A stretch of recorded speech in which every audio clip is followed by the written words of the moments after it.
ত্রিপুরায় আইনের শাসন ভেঙে পড়েছে। রাষ্ট্রপতি পদকপ্রাপ্ত ত্রিপুরা পুলিশ সম্পূর্ণ দলদাসে পরিণত হয়েছে। প্রদেশ কংগ্রেসের পক্ষ থেকে সরাসরি এই অভিযোগ আনা হয়েছে। একই সাথে কংগ্রেস বলছে, নারী নির্যাতন বেড়ে যাওয়া থেকে শুরু করে বর্তমান সময়ে রাজ্যের যুবক থেকে বৃদ্ধ সব অংশের মানুষেরই নিরাপত্তা নেই। কোথাও পিটিয়ে খুন, কোথাও আবার কুপিয়ে খুন, ব্যবস্থা নেই একটি ক্ষেত্রেও।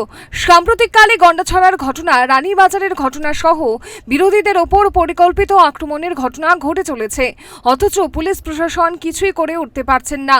সোমবার পুলিশ মহানির্দেশকের কার্যালয় ঘেরাও কর্মসূচিতে অংশ নিয়ে সর্বভারতীয় কংগ্রেস কমিটির সম্পাদক তথা ত্রিপুরার প্রদেশ কংগ্রেসের নতুন ইনচার্জ ক্রিস্টোফার তিলক সার্বিকভাবে রাজ্যের আইন শৃঙ্খলার কথা তুলে ধরতে গিয়ে তিনি বলেন, ত্রিপুরায় আইনের শাসন বলতে কিছু নেই।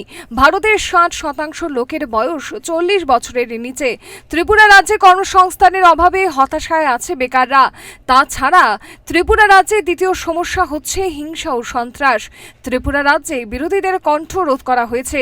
এখানে গণতন্ত্র বলতে কিছু নেই। তার প্রতিবাদেই প্রদেশ কংগ্রেসের বিধায়ক, বরিষ্ঠ কংগ্রেস নেতৃত্ব এবং কর্মী সমর্থকগণ এদিনের এই কর্মসূচিতে স্বতঃস্ফূর্তভাবে অংশগ্রহণ করেছে বলে তিনি দাবি করেন। Specifically about the lawlessness in the state, particularly the violence against women. So it is about law and order issue in the state. This is the main mudda, correct? So if the state lawlessness is bad, if it is really lawless, if the law and order situation is bad, then I think the entire state is in a problem, and I think it is a structured violence by the state. So it will surely affect the economy, it will surely affect the investment, it will surely affect the growth of this particular state, which the Congress leaders, PCC President and the MLAs have come here together along with the complete Congress party, and continuously we are going to highlight this issue across the districts. So this is our first protest against this particular government, specifically about the lawlessness, the violence involved in politics, which is completely dangerous for the future. 65% of the population in this country are below 40 years, and instead of focusing on employment and other constructive aspects, this particular government is just unleashing violence so that they can divert the people of Tripura and put them under fear. বিধায়ক সুদীপ রায় বর্মন জানান, রাজ্যে ভয়াবহ পরিস্থিতি চলছে, অথচ প্রশাসন উদাসীন। রাজ্যের মানুষ অন্যায় অত্যাচার থেকে পরিত্রাণ চাইছে। রাজ্যের কংগ্রেস দলের কর্মী সমর্থকদের বিরুদ্ধে মিথ্যা মামলা দিয়ে হয়রানি করা হচ্ছে।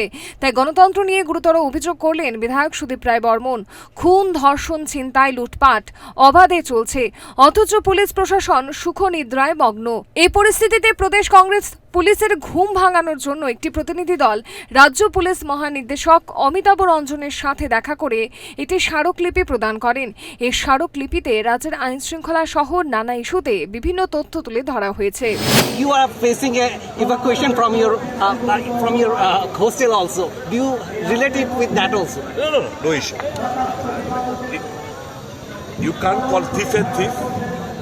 Don't I have the right to call a dacoit a dacoit? These people are enjoying power, looting the public exchequer, doing nothing for the common people, and I have to call them saint. Is this what democracy stands for? Each and every day murder, rape, gang rape, arsoning, looting, all things are taking place. There's complete lawlessness. Police, silent spectator, they're dancing to their puppets, dancing to the tune of the government. This cannot be. Even the armed junta is facing the heat.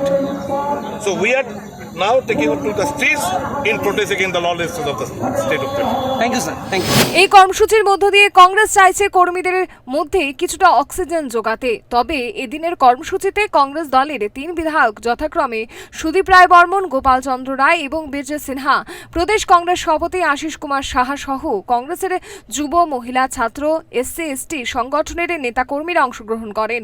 Rabindra ভবনের সামনে থেকে যখন মিছিলটি শুরু হয়ে police প্রধান কার্যালয়ের দিকে রওনা হয় তখন মাঝপথেই পুলিশ তাদের গতিরোধ করে।